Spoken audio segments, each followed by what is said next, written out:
Hello everyone, this is CS Vikram Story and welcome to Affordable Classes। हमारी company law की class है आज। Company law की class के अंदर हम चैप्टर कर रहे थे अपना issue and allotment of share capital. हमने शेयर कैपिटल्स के बारे में बात की थी कि क्या होता है issue and allotment of share capital, जिसमें हम पार्ट सी अपना कर रहे थे इशू ऑफ शेयर्स के बारे में। आज का जो हमारा टॉपिक है इक्विटी शेयर्स with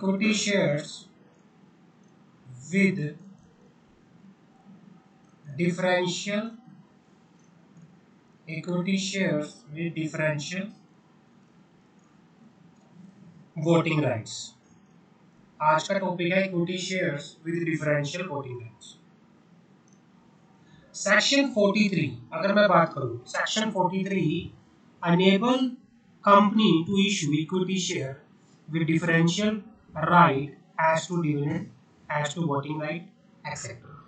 सेक्शन 43 बात करता है कि भाई ये कंपनी जो है वो इक्विटी शेयर इशू कर सकती है विद डिफरेंशियल राइट, या तो डिविडेंड से हो सकता है या वो वोटिंग राइट से हो सकता है। अगर मैं रूल 4 की बात करूं, इसमें रूल 4 है, रूल 4 जो कि कंडीशन की बात करता है। Rule 4 of the company share capital and debenture rule 2014 state the condition. Rule 4 of the company share capital and debentures, इसका रूल 4 जो है डिबेंचर रूल्स 2014 का जो रूल 4 है वो बात करता है कंडीशंस की कि कैसे company equity share with differential rights जो हैं वो शेयर इशू कर सकती है। जो ये रूल है वो किस किस के ऊपर एप्लीकेबल होता है। रूल की एप्लीकेबिलिटी जो होती है वो सारी की सारी अनलिस्टेड कंपनी के ऊपर, ऑल अनलिस्टेड कंपनी। अगर मैं रूल 4 की बात करूं, एप्लीकेबिलिटी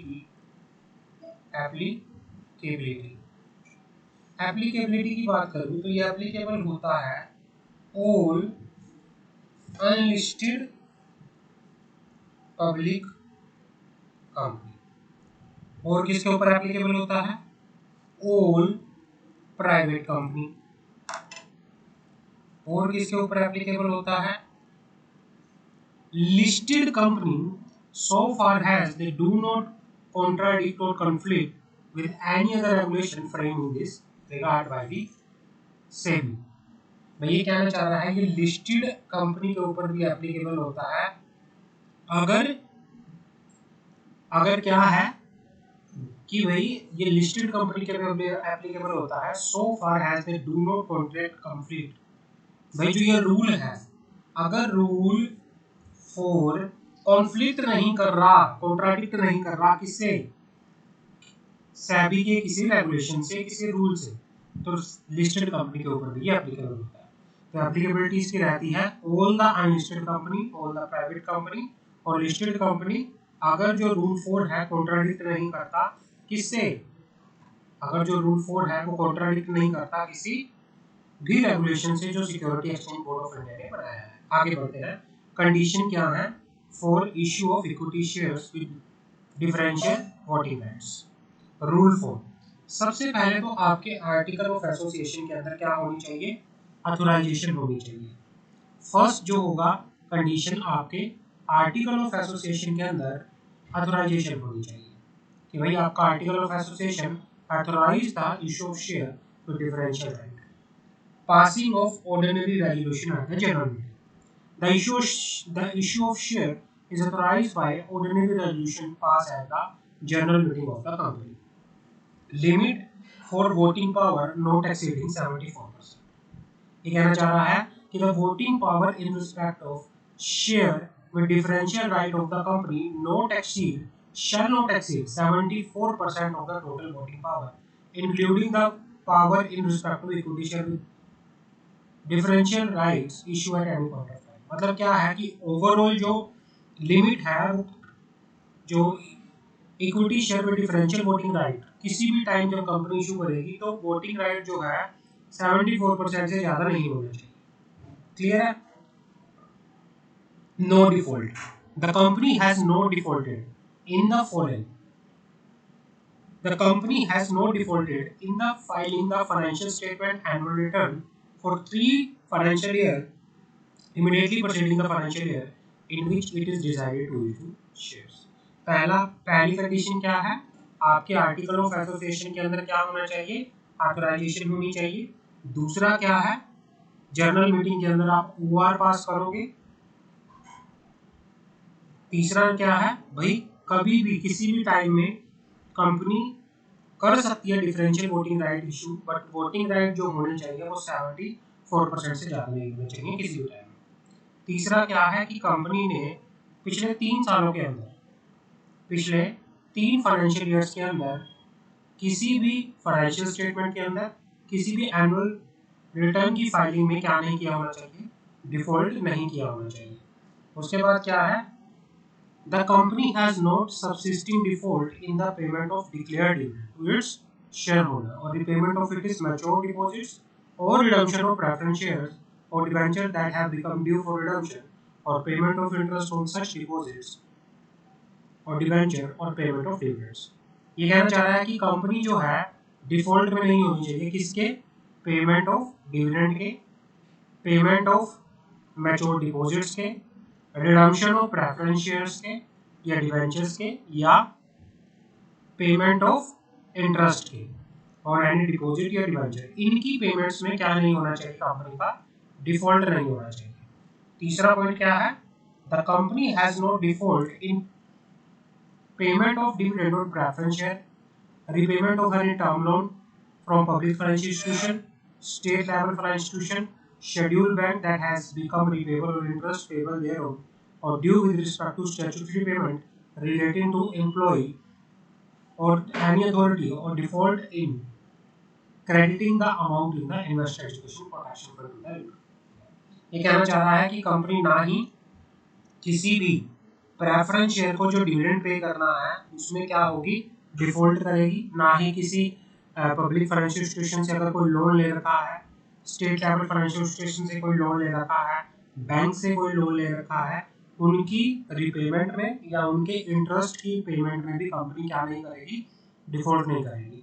कंपनी का डिफॉल्ट नहीं होना चाहिए किसी स्टैट्यूटरी पेमेंट में। अगर एम्प्लॉय से रिलेटेड कोई स्टैट्यूटरी पेमेंट है, उससे रिलेटेड कंपनी का कोई डिफॉल्ट नहीं होना चाहिए। कंपनी ना ही डिफॉल्ट करेगी किसी भी अमाउंट को क्रेडिट करने में, किसमें, इन्वेस्टर एजुकेशन प्रोटेक्शन फंड में, ये डिफॉल्ट नहीं होना चाहिए। आगे बढ़ते हैं। अ कंपनी में issue share with the differential right upon the expiry of 5 year from the end of the year, end of the financial year in which such default was made. अगर company ने मान लो कोई default करा है तो company आने वाले 5 साल तक नहीं कर सकती। 5 साल जब एक्सपायर हो जाएंगे उसके बाद ही कंपनी क्या कर सकेगी, equity share with differential voting right issue कर सकती है। Company has not been penalised by the court tribunal during the last 3 years of any offence under the RBI act, SEBI act, security contract regulation act, foreign exchange management act, any other special act under which such company being regulated by the sectoral regulation. ये कहना चाह रहा है कि company RBI act में, SEBI act में, security contract regulation act में, फैमा के अंदर या किसी भी स्पेशल एक्ट के अंदर जिसके अंदर कंपनी रेगुलेट हो रही है, उनमें पिछले 3 सालों के अंदर अगर ऑफेंस हुआ है पेनलाइज नहीं होनी चाहिए। पिछले 3 सालों के अंदर किसी ऑफेंस के लिए पेनलाइज नहीं होनी चाहिए, कंपनी के ऊपर कोई पेनल्टी नहीं लगी होनी चाहिए। Conversion of existing equity share into differential voting right and vice versa not possible. The company shall not convert its existing equity share with voting right into equity shares with equity shares capital carrying differential voting right and vice versa। ये कहना चाह रहा है कि company का ना ही क्या होना चाहिए, कंपनी की जो एग्जिस्टिंग शेयर कैपिटल है विद वोटिंग राइट, वो क्या नहीं कर सकती, कंपनी कन्वर्ट नहीं कर सकती, किसमें, equity share with differential voting right के अंदर। कंपनी अपनी एग्जिस्टिंग इक्विटी शेयर्स को कन्वर्ट नहीं कर सकती, किसके अंदर, equity share with differential voting right के अंदर, ना ही वाइस वर्सा कर सकती। Register of member, the register of member maintain under section 88 shall contain all the relevant particulars of the share so issued होगी the detail. Register of member के अंदर मतलब company एक issue of shares at differential voting right का एक अलग से क्या करेगी, रजिस्टर मेंटेन करेगी और उसके अंदर प्रॉपर डिटेल्स डाली जाएगी। क्लियर है? आगे बढ़ते हैं। Disclosure in the explanatory statement, आगे बात करते हैं disclosure in the explanatory statement. जब रेजोल्यूशन पास करने के लिए नोटिस के साथ एक्सप्लेनेटरी स्टेटमेंट दी जाएगी तो उसमें क्या होगा, क्या क्या उसके अंदर पर्टिकुलर होंगे। The explanatory statement shall contain the following particular namely number 1 the total number of share to be issued with differential rights, detail of the differential right, percentage of share with differential right to the total post issue paid of equity share capital including equity share with differential voting right issue at point of time, the reason and justification for the issue, price at which such issue are proposed to be, price at which such share are proposed to be issued either at par or at premium, the basis on which price has been applied। ये कहना चाह रहा है कि company explanatory statement के अंदर बता के चलेगी कितने number of share company issue कर रही है, डिटेल्स बता के चलेगी, परसेंटेज बता के चलेगी, रीजन बता के चलेगी, प्राइस बता के चलेगी और ये भी बता के चलेगी कि भाई मेथड क्या था, किस तरह से उन्होंने प्राइस को कैलकुलेट किया है। इन case of private placement on preferential basis, detail of total number of share proposed to be allotted to the promoter, director, key managerial personnel, detail of number of share proposed to be allotted person other than promoter, director, key managerial personnel and their relationship if any with the promoter, director, key managerial personnel.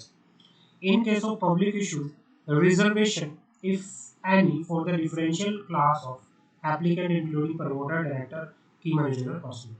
Private placement पे अगर कोई issue लेके आ गया company differential voting rights या differential rights के लिए, तो उनमें बता के चलेगी कि कितने number of share promoter, director, के मैनेजरियल पर्सन को प्रपोज किए गए हैं लोड करने के लिए।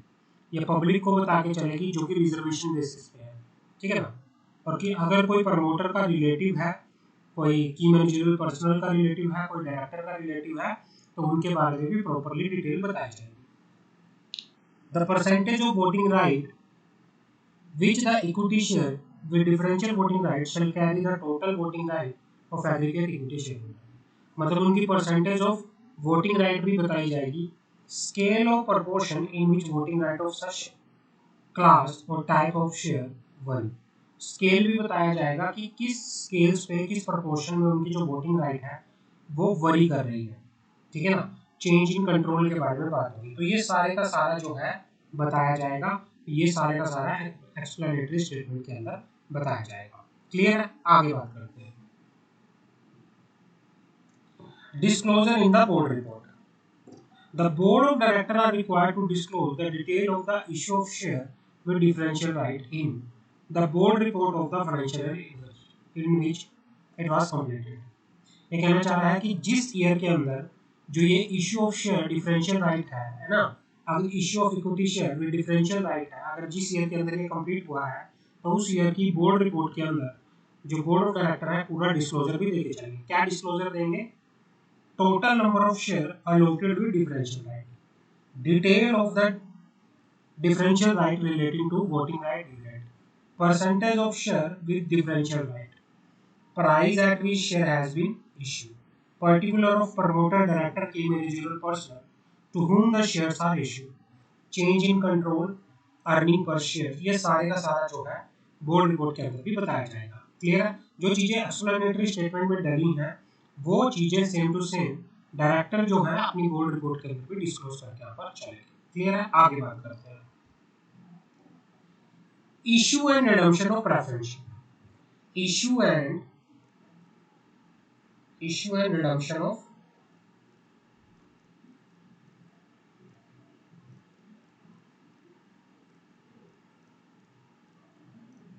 Preference.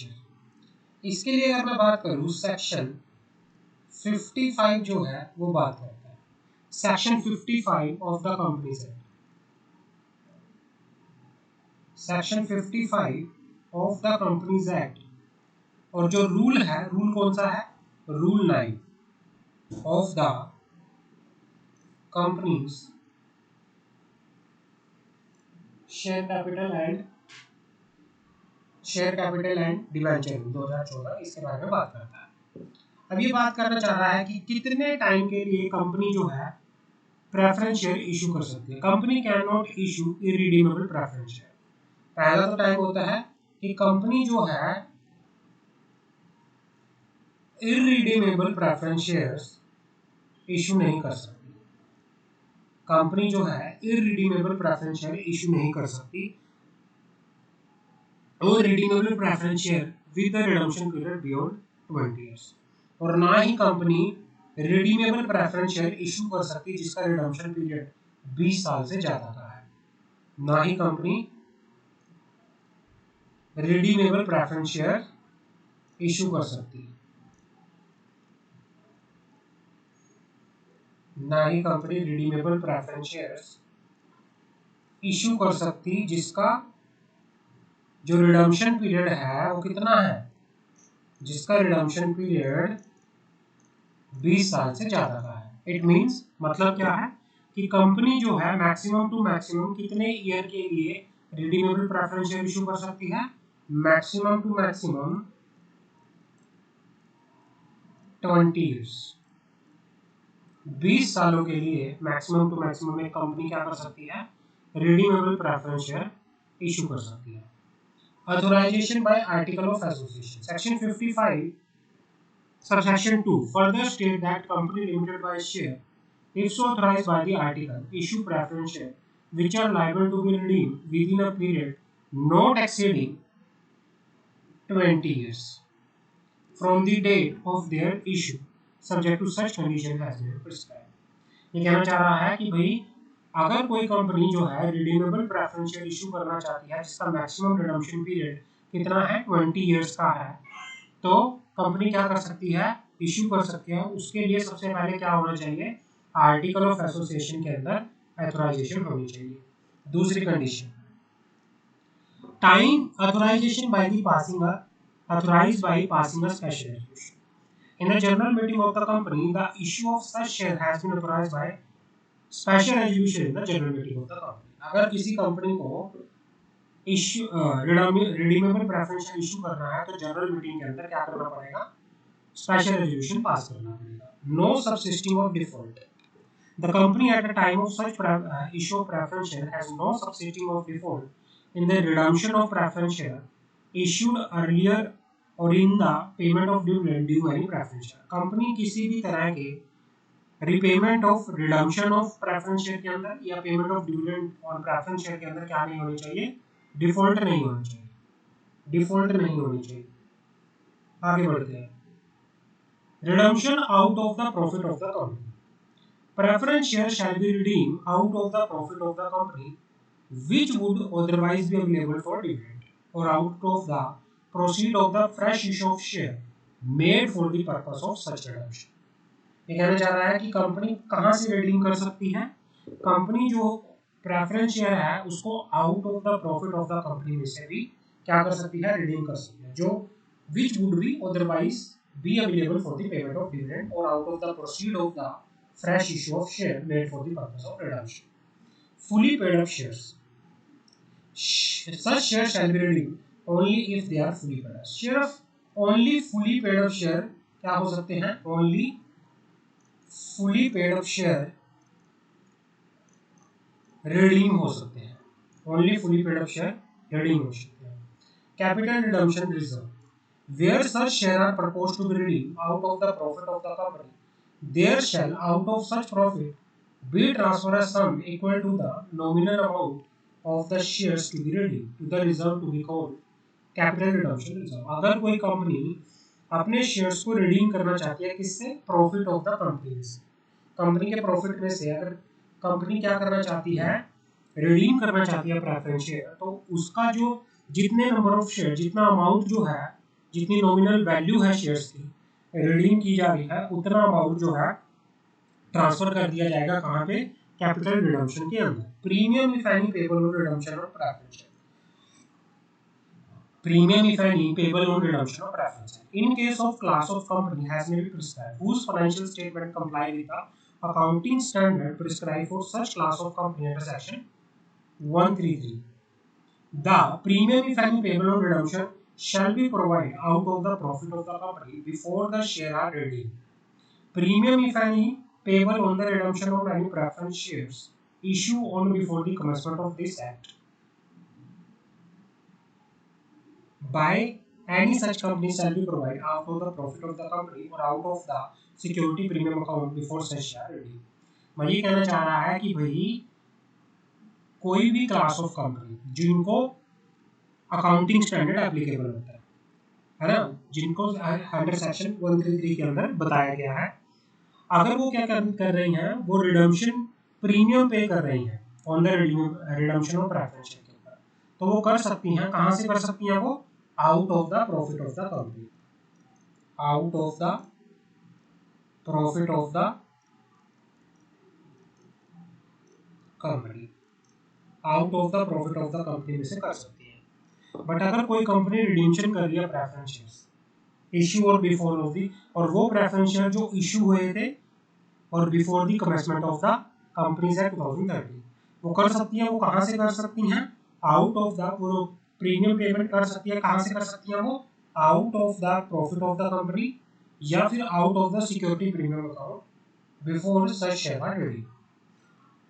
In case of failing under sub clause 1, अगर कंपनी फेल हो जाती है ना, इफ एनी पेबल और रिडम्पशन, अगर कोई प्रीमियम को पे करने में कंपनी फेल हो जाती है जो कि रिडम्पशन के टाइम पे करना था, shall be provided out of the profit of the company or out of the company security premium account before such shares are ready। Clear है, आगे बढ़ते हैं।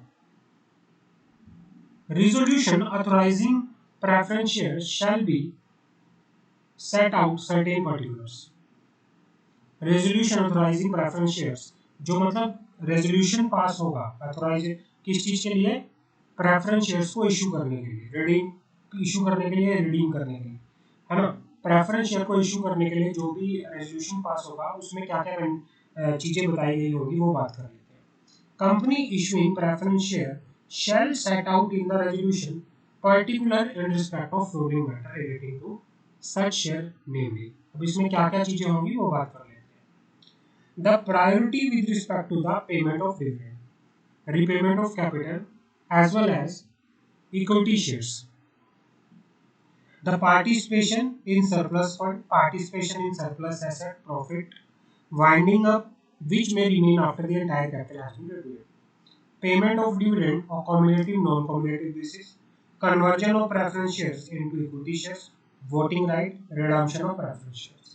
तो कंपनी जब रेजोल्यूशन पास करेगी तो इन मैटर के बारे में स्पेसिफिकली बताएगी कि इन मैटर के बारे में priority with respect to the dividend, repayment of capital, participation in surplus fund, participation in surplus assets या profit on the winding up which may remain after the entire capital has been paid, the repayment of capital on cumulative basis या non cumulative basis, conversion of preference share into equity shares, the voting right, the redemption of preference share. इन चीजों के बारे में company क्या करेगी अपने resolution के अंदर, जब भी कंपनी रेजोल्यूशन पास करेगी इन मैटर के बारे में स्पेसिफिकली बताएगी। आगे बात करते हैं। Explanatory statement to special resolution to set out certain particulars. अब जो रेजोल्यूशन पास होगा, है ना, इश्यू ऑफ प्रेफरेंस शेयर्स के लिए जो रेजोल्यूशन पास हुआ, वो रेजोल्यूशन पास करने के लिए जो नोटिस जाएगा, नोटिस के साथ एक्सप्लेनेटरी स्टेटमेंट अटैच होगी। अब एक्सप्लेनेटरी स्टेटमेंट क्या रहेंगी वो बात कर लेते हैं। The size of the issue and number of preference share to be issued, nominal value of each shares। पहले तो ये nature of such share, nature क्या होगा शेयर्स का, कम्युलेटिव होंगे, नॉन कम्युलेटिव होंगे, पार्टिसिपेटिंग होंगे, नॉन पार्टिसिपेटिंग होंगे, कन्वर्टिबल होंगे, नॉन कन्वर्टिबल होंगे। Objective of the issue, issue का ऑब्जेक्टिव क्या होगा, manner of issue of shares, share issue करने का मैनर क्या होगा, price at which shares are proposed to be issue, किस प्राइस पे शेयर इशू किए जाएंगे, बेसिस, मेथड क्या होगा, on which price has been arrived, term of issue, और टर्म ऑफ इशू क्या होंगी, relating to dividend, relating to voting right, whatever. आगे बढ़ते हैं।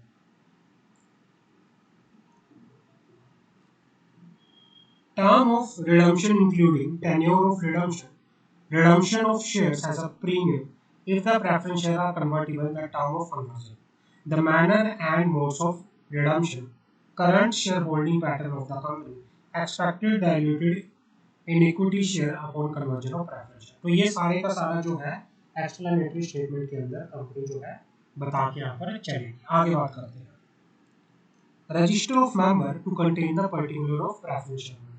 When a company issue preference share, जब क्या है कंपनी प्रेफरेंस शेयर इशू करती है, register of member maintain under section 88 shall contain the particular in respect of preference share. ये कहना चाह रहा है कि जब company when the company issue the when the company issue the preference share,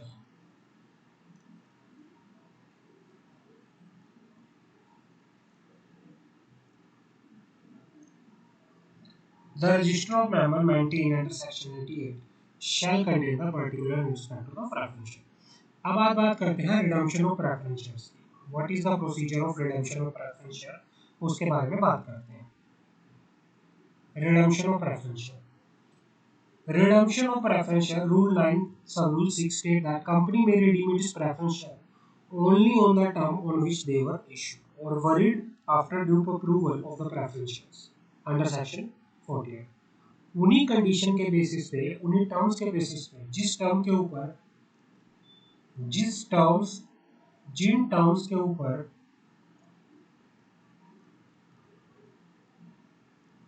preference share को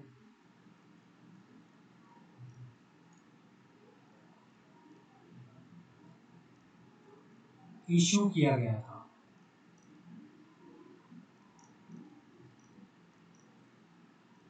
जिन टर्म्स के ऊपर प्रेफरेंस शेयर को इशू किया गया था, उन्हीं टर्म्स पर ही प्रेफरेंस शेयर को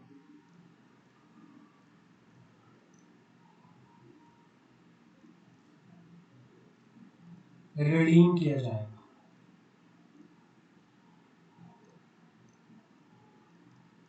उन्हीं टर्म्स पर ही प्रेफरेंस शेयर को रिडीम किया जाएगा। अगर कोई चेंज होता है, अगर टर्म के अंदर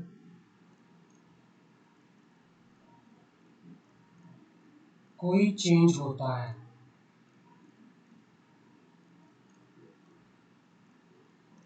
तो पहले आपको प्रेफरेंस शेयर होल्डर से क्या लेनी पड़ेगी, अप्रूवल लेनी पड़ेगी, उसके बाद ही आप रिडीम कर सकते हैं। प्रोसीजर क्या है, सबसे पहले ऑथराइजेशन होनी चाहिए आपके आर्टिकल ऑफ एसोसिएशन के अंदर। रिडम्पशन के रिगार्डिंग आपको पहले आर्टिकल ऑफ एसोसिएशन के अंदर देखना पड़ेगा कि आपका आर्टिकल ऑफ एसोसिएशन के अंदर ऑथराइजेशन है या नहीं। अगर है तो वेल एंड गुड, अगर नहीं है तो फिर आपको क्या करना पड़ेगा, अमेंडमेंट करनी पड़ेगी आर्टिकल ऑफ एसोसिएशन के अंदर। Also ensure that there is no subsisting default in redemption of preference share earlier or in payment of dividend due on any preference share। तो पहले तो आपको ये देखना है। दूसरा, ensure that resolution for issued preference share contain all the relevant particular mentioned above। अब ये भी चेक करोगे कि भाई जो इश्यू प्रेफरेंस शेयर है वो हर एक पर्टिकुलर्स जो है रिडम्पशन के रिगार्डिंग मेंशन करके यहाँ पर चलेगा। तीसरा, issue of notice of general meeting along with explanatory statement to provide the required detail in respect of listed entity, intimate the stock exchange at least 2 working days in advance of the board meeting। ये कहना चाह रहा है कि explanatory statement के अंदर भी जो नोटिस आप भेजोगे जनरल मीटिंग का और उसके साथ जो एक्सप्लेनेटरी स्टेटमेंट जाएगी उसमें भी क्या होगा, प्रॉपर डिटेल आप बता के चलोगे और साथ ही साथ इंटीमेट करके चलोगे। जैसे ही बोर्ड मीटिंग होगी, बोर्ड मीटिंग के 2 दिन पहले आप स्टॉक एक्सचेंज को भी क्या करोगे, इंटीमेट करके यहाँ पर चलोगे। स्पेशल रेजोल्यूशन पास होगा रिडम्पशन के रिगार्डिंग फॉर्म एमजीटी 14 जो है 30 दिन के अंदर अंदर जैसे रेजोल्यूशन पास हुआ उसके 30 दिन के अंदर अंदर आप क्या करोगे, आगे बता के चलोगे। आप आरओसी के अंदर फॉर्म फाइल करोगे MGT 14 with in 30 days of allotment filed with the registrar the return of allotment in PS3 along with the fees। 30 दिन के अंदर अंदर आप रिटर्न ऑफ अलॉटमेंट भी फाइल करोगे। अब ये क्या है, procedure for redemption and issue and redemption of preference share. यहाँ पे ये आप लिखो procedure for issue and redemption. पहले तो आपके आर्टिकल के अंदर अथोराइजेशन होनी चाहिए। अगर आर्टिकल के अंदर अथोराइजेशन नहीं है फिर आप अपना आर्टिकल को अमेंड करोगे, चेंज करोगे, ठीक है ना। आप ये भी बता के चलोगे कि कंपनी, आप चेक करके चलोगे कि कंपनी जो है डिफॉल्ट में नहीं होनी चाहिए। किस चीज़ के? अगर कोई पहले कंपनी ने प्रेफरेंस शेयर इशू किए थे तो उसकी रिडम्पशन को लेके, उसके डिविडेंड की पेमेंट को लेके कंपनी का कोई डिफॉल्ट नहीं होना चाहिए। दूसरा, कंपनी रेजोल्यूशन के अंदर सारी की सारी जो रेलेवेंट पर्टिकुलर्स हैं वो मेंशन करके चलेगी। एक्सप्लेनेटरी स्टेटमेंट के अंदर सारी चीज़ें मेंशन होंगी। उसके बाद जब रेजोल्यूशन फाइल हो जाएगा, फॉर्म MGT 14 फाइल होगा और उसके बाद 30 दिन के अंदर अंदर रिटर्न ऑफ अलॉटमेंट भी फाइल होकर यहाँ पर चलेगी, along with the fees specified in the company registration fees in 2014। उसके बाद क्या है, कंपनी अपने रजिस्टर ऑफ मेंबर को अपडेट करेगी, ठीक है ना। ये सारी चीजें होकर यहाँ पर चलेगी। The company may redeem the preference share only on the term on which they were issue or has valid after due approval of the preference share holder. The preference share may be redeem has given below at the time or happening of a particular event at company's option or at the shareholders option। क्या कहना चाह रहे हैं यहाँ पे कि जो company है प्रेफरेंस शेयर को रिडीम कर सकती है किसी पर्टिकुलर इवेंट के हैपन होने पे, या कंपनी के ऑप्शन पे, या शेयर होल्डर के ऑप्शन पे। The notice of redemption of preference share shall be filed with by the company with the registrar in form SS7। भाई जो प्रेफरेंस शेयर के रिगार्डिंग नोटिस है वो कौन से फॉर्म के अंदर फाइल होगा? फॉर्म SS7 के अंदर फाइल होगा विदिन 30 दिन के अंदर अंदर, 30 डे के अंदर अंदर क्या होगा, फाइल होकर यहाँ पर चलेगा। तो ये इसका क्या है, पूरे का पूरा रिडम्पशन का यहाँ पे प्रोसीजर है। क्लियर है? तो यहाँ पे इसकी बात होती है, रिडम्पशन की बात होती है। नेक्स्ट क्लास के अंदर हम बात करेंगे further issue of share capital. Further issue of share capital क्या होता है उसकी बात करेंगे। Further issue of share capital next class के अंदर। आज के लिए इसमें इतना ही है। Thank you so much. Next class में हम further issue of share capital के